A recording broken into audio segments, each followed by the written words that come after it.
বর্তমানে জনপ্রিয় নতুন জুটি জামিল হোসেন ও মুনমুন আহমেদ।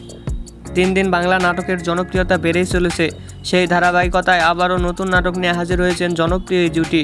নাটকটির নাম শেষ ইচ্ছা। এই নাটকটিতে অভিনয় করেছেন বর্তমান সময়ে আলোচিত অভিনেতা গাজী রাকায়েত, মনিরা আক্তার মিঠু, জামিল হোসাইন, মুনমুন আহমেদ সহ আরও অনেকে। এই নাটকটি রচনা ও পরিচালনা করেন মোহাম্মদ উমর ফারুক। নাটকটি খুব শীঘ্রই সিনেমাওয়ালা ইউটিউব চ্যানেলে প্রকাশিত হবে। আপনারা দেখতে চাইলে অবশ্যই সিনেমাওয়ালা ইউটিউব চ্যানেলে চোখ রাখুন এবং নিয়মিত নতুন নতুন নাটকের আপডেট পেতে হলে অবশ্যই চ্যানেলটিকে সাবস্ক্রাইব করে রাখুন। পরবর্তী ভিডিওর জন্য অপেক্ষা করুন।